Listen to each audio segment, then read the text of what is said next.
Bosono TV, Bosono sur terrain, mission la bino bolingaka mingi na yebisaka bino ke motema mabe ya ndoki ebakisaka nango mwana profite.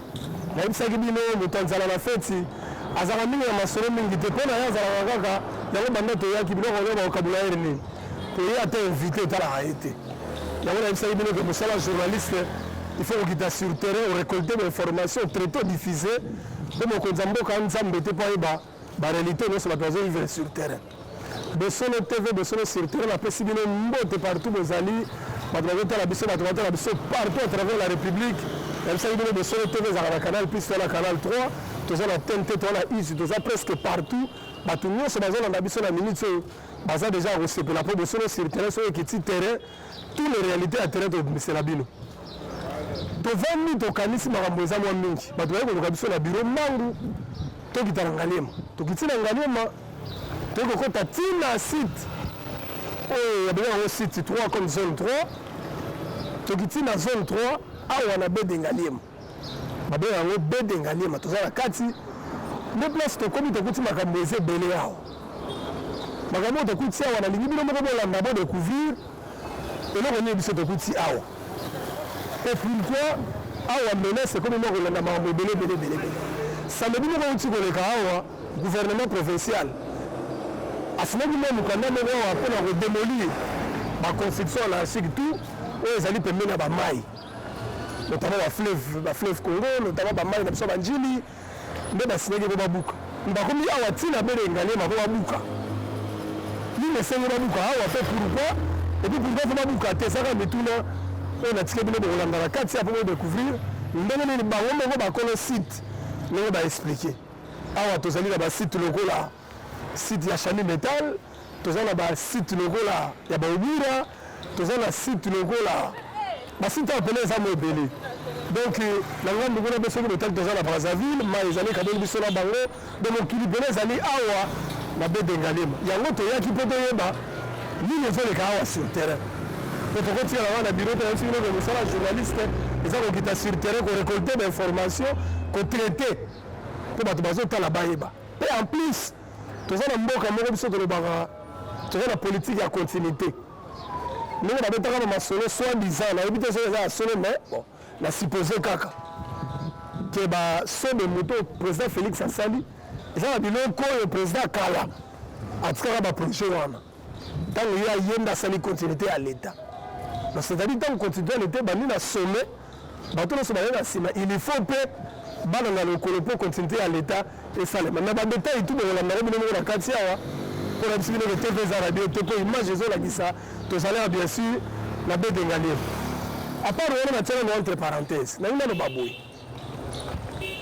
mboka ona ebité ce qui ba pomba ne ba lekaka bato normal na makasi pour vous comprendre te celui de l'Assemblée nationale makambo ya mingi mais nous comprenons que pour voir les Kambouya, Constant Moutamba, tous les députés basara pour. Ce que tous les cas pour, on ne se barra pour. Mais tant qu'il y a des moments dans les solos, il y a Mata Tampogne, et ça il faut pas suivre la procédure. Et ça m'a demandé pour des mesures, que ça aura un peu de essayer de les aller. Mais sur le TV, mais sur le terrain, on a dit que nous avons des Ngaliema, Batoulé se besoin de découvrir. La réalité nous sommes écoutés sur le terrain pour la sabino que nous avons la fête ça va ma solo militaire à autour de la bilo on a vocabulaire ni pour rôle là il y a udame le mingi na tamala ngai mo ko na Aristote batuma même ça va le mot sur la yelendi babonga la ngo soité motema mabeza na ba congolais pesa mino mboko to lingana raté congolais za motema mabe ozoidete comment les kama moninga bino tout pour mais les gambalons terminent tout compte. 2 poids 2 mesures. On mboka ndenge minyo. Mboko est-ce que tu vivras boy? De solo TV de solo sur terrain la côte la solo na bango, tant on a redoublé pour la sabino conclusion. À suivre.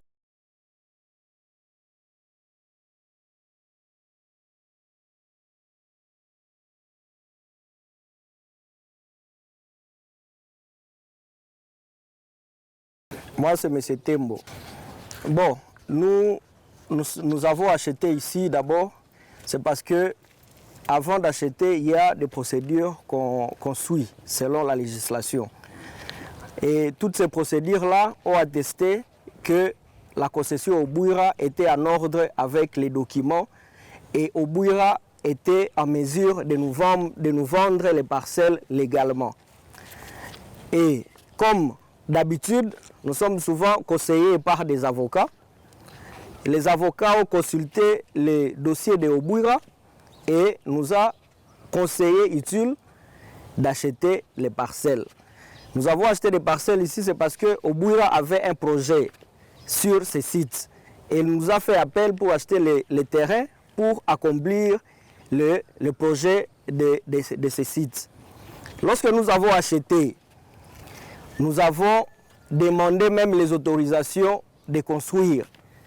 Par exemple, pour mon terrain à moi, je l'ai acheté.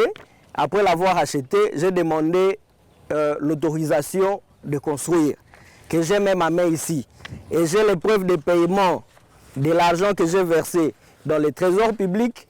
Et après l'autorisation de construire, j'ai commencé à construire sur mon terrain. Alors, je trouve que cette démolition ne correspond pas avec la manière dont nous avons acheté nos terrains ici sur ces sites. La parcelle a un contrat d'abord. Après avoir mis en valeur le terrain, nous avons acquis le certificat d'enregistrement. Et nous avons tous ces documents-là. Et on ne comprend pas une parcelle ayant un certificat d'enregistrement, on nous dit que nous sommes concernés par les démolitions des constructions anarchiques. Non, nous avons eu... c'est la circonscription de... Je dois vérifier, par exemple, pour le permis de construire, c'est Ngaliema. C'est dans les plans cadastrales de Ngaliema. Effectivement, lorsque le gouverneur Chanceling Ngobila est descendu pour faire la démolition, quand il est arrivé, il a commencé à démolir les 2 maisons qui étaient pratiquement à la fin et il s'est rendu compte qu'ils se sont trompés. Et même ils ont reconnu que c'était une erreur de leur part. Et c'est comme ça qu'ils n'ont pas continué à démolir, ils ont fait traverser tous les tracteurs qui étaient venus pour la démolition sur les sites de chef coutumier qui est juste à côté. J'étais arrivé le même jour jusqu'à 16h ou 17h. Le gouverneur avec ses engins était sur le site des chefs coutumiers en train de démolir toutes les maisons qui étaient déjà érigées sur ces sites-là. Et d'ailleurs, c'est après qu'il a fait sortir lui-même un arrêté le 24 janvier 2023 pour délimiter les zones qui devraient être démolies. Et sur l'arrêté, vous allez bien voir que sur la baie de Ngaliema, on a reconnu qu'il ne faut pas démolir le site au Bouira et il ne faut pas démolir du côté Chani Metal. Ah oui, c'est un peu ça. Ces bâtiments ici, il n'y a pas eu arrêt de travaux. Et d'ailleurs, ils sont allés à justice et ils ont gagné le procès en défaveur du gouvernement provincial de Kinshasa. Ils attendent effectivement leur indemnisation et d'ailleurs à l'intérieur de ces chantiers, il y a des matériels de construction pour continuer la construction de ces chantiers. Et d'ailleurs même parmi ceux qui ont été démolis, il y a un autre qui avait aussi gagné. Lui d'ailleurs il vient de finir son chantier. Vous allez même voir avec vos caméras, vous allez voir que lui il a continué même la construction, il a réparé tout ce qui avait été démoli à l'époque.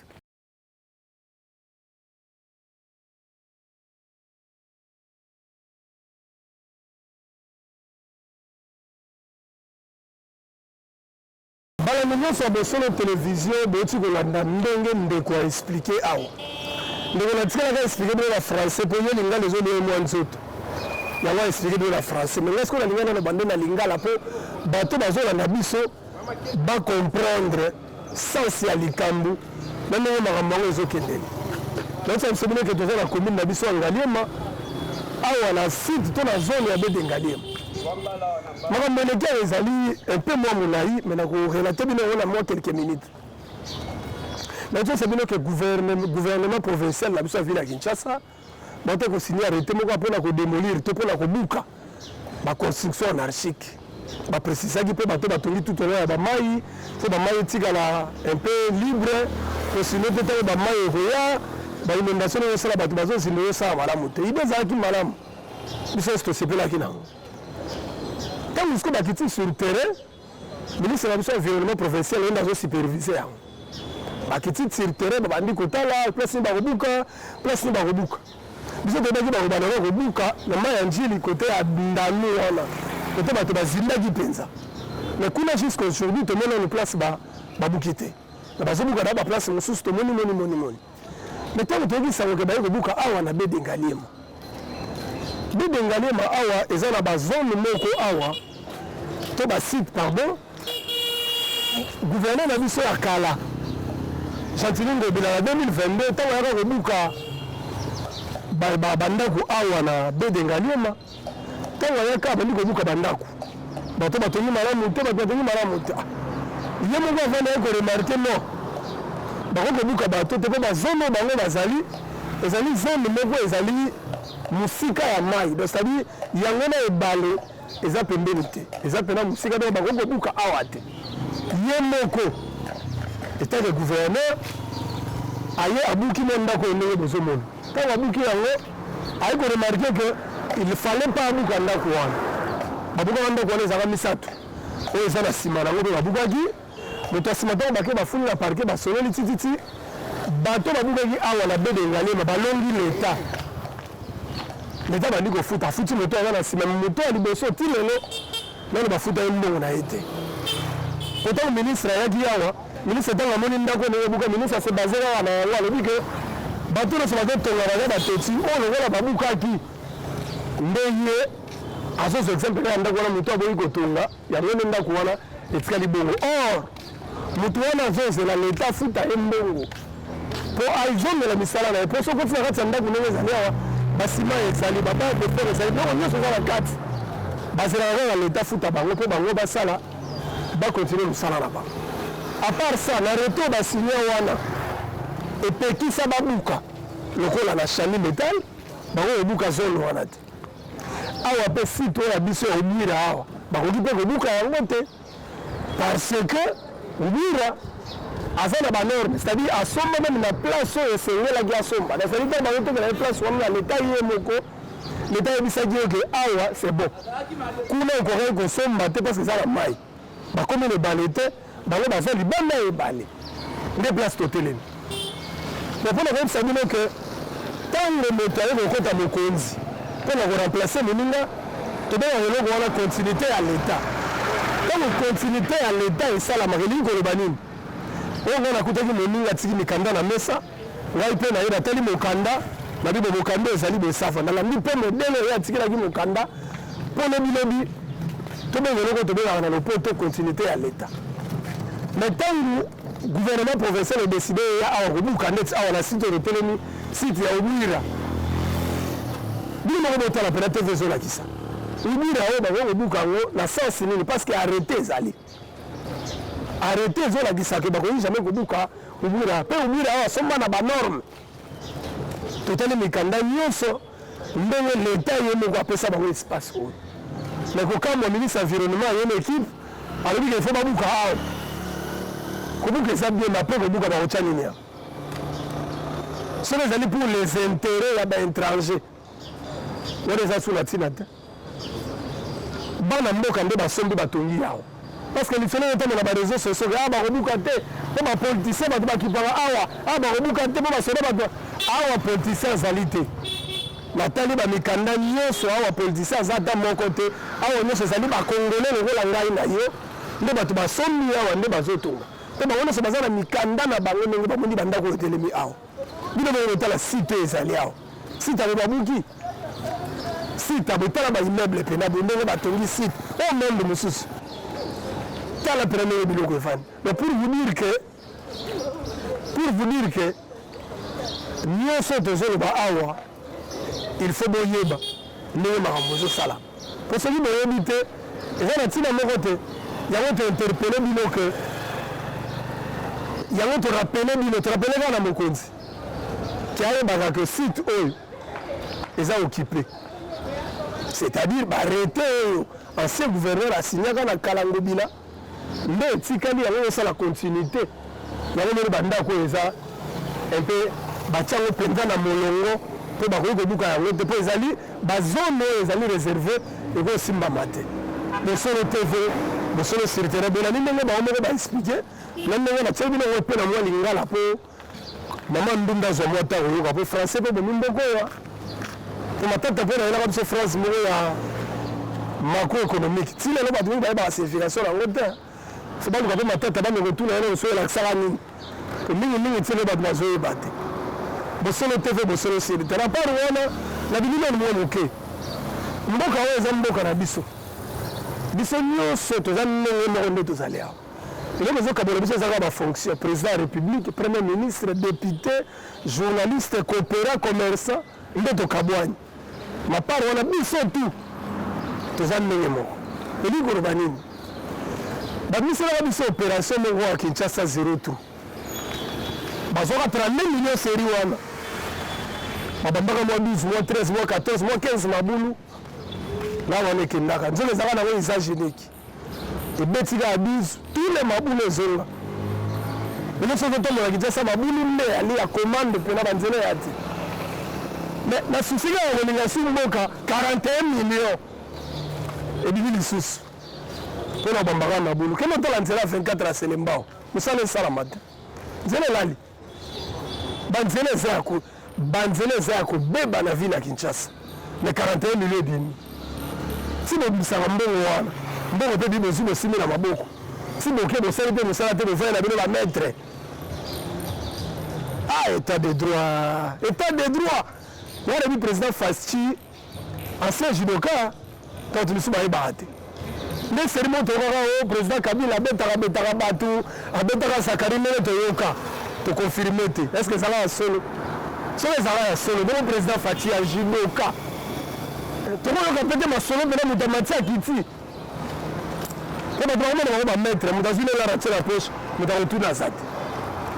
Na le mwana wana na kana likamama ya ministre de la justice Constant Mutamba. Na nzemso le bandeliao. Na tu na sabine le bandeliao likambu ya Constant Mutamba, ministre de la Justice. Mbongo aïba te. Ebunga te. Et ça, on a ma question. Mais comment, l'Assemblée nationale, bâtiment se bagarre pour? Donc, on ressemble à bâtiment se bagarre pour. Donc, on ressemble à bâtiment se bagarre contre. Pour la nuit, ah, papa, le bagarre, le peuple d'abord. Est-ce que c'est le peuple d'abord ou le politicien d'abord? Et ça ne se passe pas. Mais toi, on a choisi. Toi, on a mboka na biso. Il faut que barake. Lelo to lobi. On se ça lelo. Il faut que la biso un jour. La reçu de ça na dossier na zali awa li sola be dengalima. Arrêtez zali. On zola gisa que bakoki jamais ko buka ba site eux. Chani métal ba buka te. Site ya ubira awa pe ba buka te. C'est arrêté. Ancien gouverneur de Bissau Kalasiniak. Donc, vous connaissez, vous devez mettre la bétage au nez vandi. Donc, Kinshasa Kaka. Quand vous faites comme ça, exemple, donc, si deux mi fleuve, il y a un zindakat. Bon, vous connaissez, tout sur la go, vous allez face à maille. Bon, vous connaissez, vous connaissez à côté, vous allez vous allez bali. Vous allez arrêter, vous allez vous allez vous allez ah, beaucoup. Maman a dit que ça a été un peu de la bino. Pour ça, la bino bien. C'est une bonne chose parce que la bazar, on ne sait pas où est la mobutu. Nous sommes en train de fatiguer la militaire. C'est mon Zawaboy. Le Congo de le Congo de le Congo de demain. Le Congo de demain, c'est donc bien nous. Nous bâtirons un pays, un pays magnifique. Nous bâtirons un pays magnifique. Saluons les drapeaux, les drapeaux de la paix. Saluons les drapeaux de la patrie. Bon courage mes amis, Lito dans l'unité, laissez lito tous dans l'unité. Ah, moi, il a baissé un autre place au Sali. On a grand prêtre à ma mère. Mère a salabiso le loto à la tout ça. Mère a boya bijoux. A boya kabelo. A lima kote ka tombola. A lima kote ka maï. A lima kote ka mafuta. Pour le biso toko na batuto comme lelo. Na pesi mbote mingi. Pe aïba ke bana na aïba lingé ni sous makasi. Bosolo TV, bosolo sur le terrain. Aristote Matuma. Le boko est sur la gueule. La banque la rango été quoi. Na yebisa bino mingi mingi motema mabe ya ndoki ekobangisa nango mwana propriété bolingo eza régime ya bato babonga su te na vie po ate bazopekisa banokende kaka à suivre